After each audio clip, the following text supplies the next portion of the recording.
आज्ञेने म्हणू आम्ही त्या ठिकाणी महारुद्राला गेलो होतो. त्यावेळेला 35 गुरुजी होते. आपल्या भक्त मंडळींचा हा कार्यक्रम होता. आणि आताही ह्याही शनिप्रदोष महाराजांनी कुठे यायचं आहे ठरवलं आहे.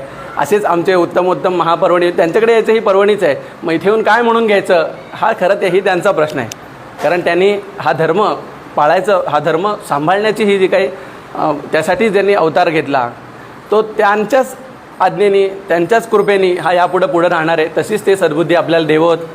आम्हालाही ज्यावेळेला आम्हाला अशा प्रकारची संधी मिळेल आणि महाराजांना असं काही अनुष्ठान करून घेण्याची ज्यावेळेला स्फूर्ती असेल, अशी स्फूर्ती रे भक्तजनांना देतील, त्यावेळेला आमची निवड ही ह्याच नव्हे तर जन्मोजन्मी हो अशा शुभकामनांसकट महाराजांच्या चरणी हे महारुद्र पुष्प आपण संपन्न करत आहोत, चरणी वाहत आहोत. सिद्धांतावधूत चिंतन श्री गुरुदेव दत्त स्वामी महाराज.